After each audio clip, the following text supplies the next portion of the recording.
राजस्थान में जारी सियासी संग्राम के बीच गहलोत सरकार आक्रामक मूड में नजर आ रही है। राजभवन के बाहर सीएम गहलोत कांग्रेस नेताओं के साथ मीडिया से मुखातिब हुए और राज्यपाल कलराज मिश्रा को स्वतंत्र रूप से फैसला लेने की नसीहत देते नजर आए।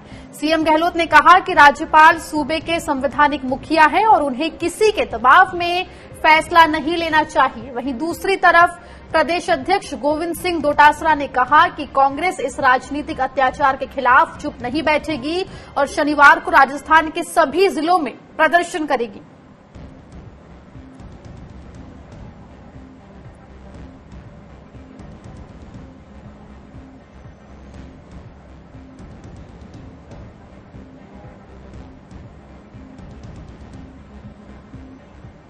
राजस्थान में राजभवन सियासी घमासान का अखाड़ा बनता हुआ नजर आ रहा है। विधानसभा सत्र बुलाए जाने की मांग को लेकर कांग्रेस विधायक जयपुर में राजभवन परिसर में मौजूद है। सीएम अशोक गहलोत ने कहा कि हमें गांधी जी के बताए रास्ते पर चलना है, हम यहां बैठे हुए हैं, हम चाहते हैं कि राज्यपाल मजबूती के साथ सत्र बुलाने का फैसला सुनाए। सीएम गहलोत ने कहा कि राज्यपाल के फैसले के बाद ही अगला कदम उठाया जाएगा। राजभवन घेराव पर बीजेपी के आरोपों पर पलटवार करते हुए गहलोत ने कहा कि पूर्व उपराष्ट्रपति और पूर्व सीएम भैरों सिंह शेखावत ने भी राजभवन में धरने दिए थे। अब देखा होगा कि हमेशा विपक्ष मांग करता है विधानसभा का सत्र बुलाया जाए और यहां उल्टा हो रहा है। सत्ता पक्ष कह रहा है विधानसभा सत्र बुलाए, दूध का दूध पानी का पानी हो जाएगा। मैंने सुबह भी आपको कहा था। इसमें समझ के परे है कि इतना क्या बड़ा षड्यंत्र इनका है कि सत्ता पक्ष सरकार कह रही है हम चाहते हैं असेंबली फ्लोर पे जाना चाहते हैं और विपक्ष कह रहा है हम मांग नहीं कर रहे हैं। ये समझ के परे हैं। इससे अंदाज लगा सकते हैं, इससे अंदाज लगा सकते हैं कि सत्ता पक्ष ने बकायदा कैबिनेट का प्रस्ताव पास किया, मुख्यमंत्री को अधिकृत किया। मैंने रिक्वेस्ट की माननीय राज्यपाल महोदय से, उसके बाद में सत्र नहीं बुलाना ये समझ के परे है। ये क्या पहेली है, इसमें मैं समझता हूं कि आप हम सबको जाना पड़ेगा।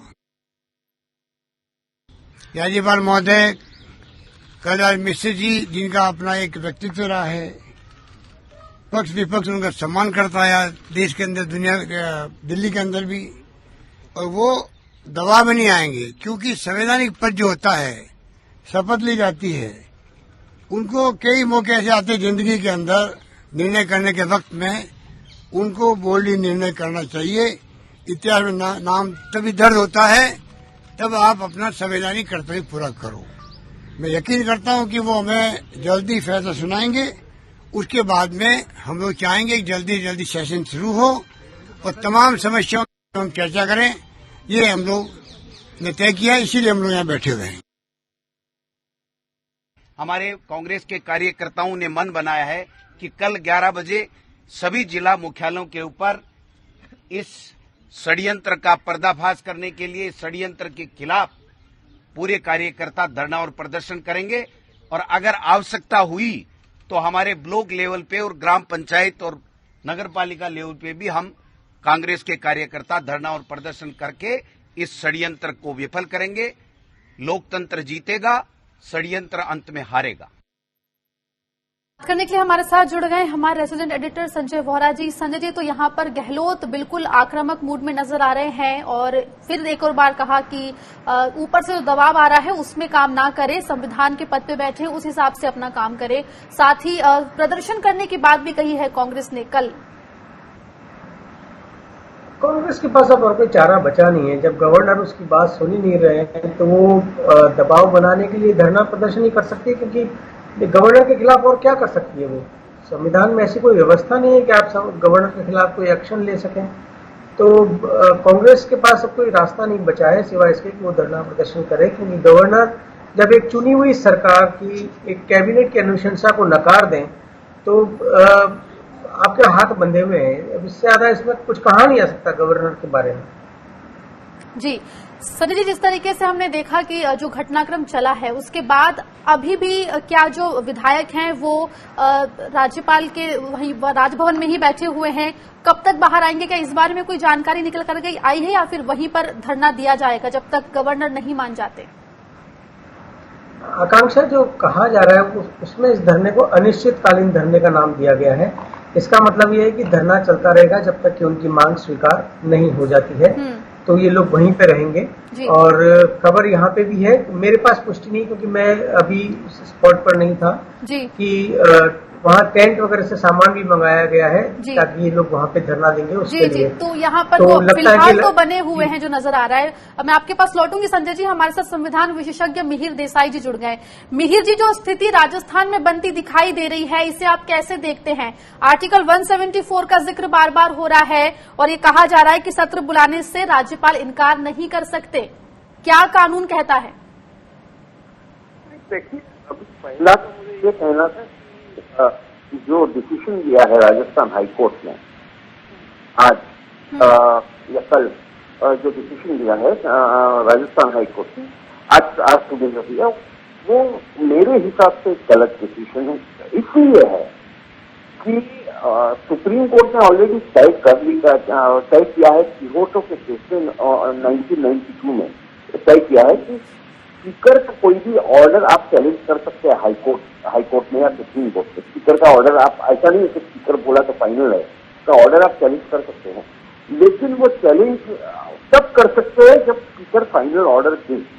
जब तक स्पीकर ऑर्डर नहीं देता है तब तक आप चैलेंज नहीं कर सकते हैं। तो अभी इस वक्त क्या हुआ है कि स्पीकर का ऑर्डर अभी तक आया नहीं है। स्पीकर ने सिर्फ नोटिस इश्यू किया है, डिस्क्वालिफिकेशन के बारे में कुछ बोले नहीं है स्पीकर। तो अब तक ये लोग जो पायलट वगैरह है वो हाईकोर्ट जा नहीं सकते थे, और अगर हाईकोर्ट गए तो भी हाईकोर्ट के स्पीकर को ऑर्डर देना नहीं चाहिए था। ऐसा मेरा मानना है।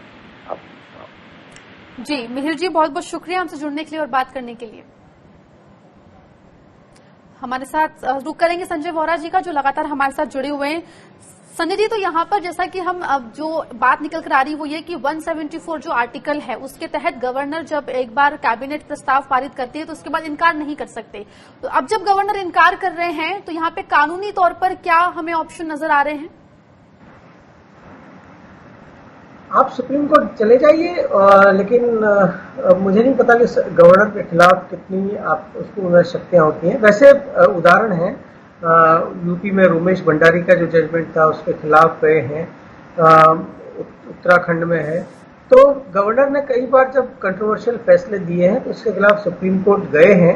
ऐसा भी तो उसकी कुछ, लेकिन इस तरह की कोई नजीर नहीं मिली है। वो बहुमत या शक्ति परीक्षण के मामले में तो गए हैं, लेकिन गवर्नर मनाही करते विधानसभा सत्र बुलाने से इसकी कोई मिसाल पहले नहीं है। 1993 का राजस्थान का ही एक किस्सा है, जब चुनाव हुए और किसी भी दल को पूर्ण बहुमत नहीं मिला था, तो उस समय भारतीय जनता पार्टी सबसे बड़ी पार्टी थी और उसके नेताओं ने गवर्नर पर दबाव डाला कि उनको सरकार बनाने के लिए आमंत्रित किया जाए। सरकार को चुनाव के बाद की बात है, लेकिन यहाँ पे तो चुनी हुई सरकार है, उसकी कैबिनेट अनुशंसा कर रही है। इसलिए ये ऐसी कोई मिसाल अब तक इतिहास में नहीं है, ये पहली बार आया है। तो ये संविधान विशेषज्ञ बता सकते हैं कि अब गवर्नर के इस कदम के खिलाफ क्या किया जा सकता है, क्योंकि मैंने तो अपने 25 साल में कभी देखा नहीं है। ले सकती है या फिर क्या ऑप्शंस उनके पास कानूनी रूप से यहाँ पे बचते हैं?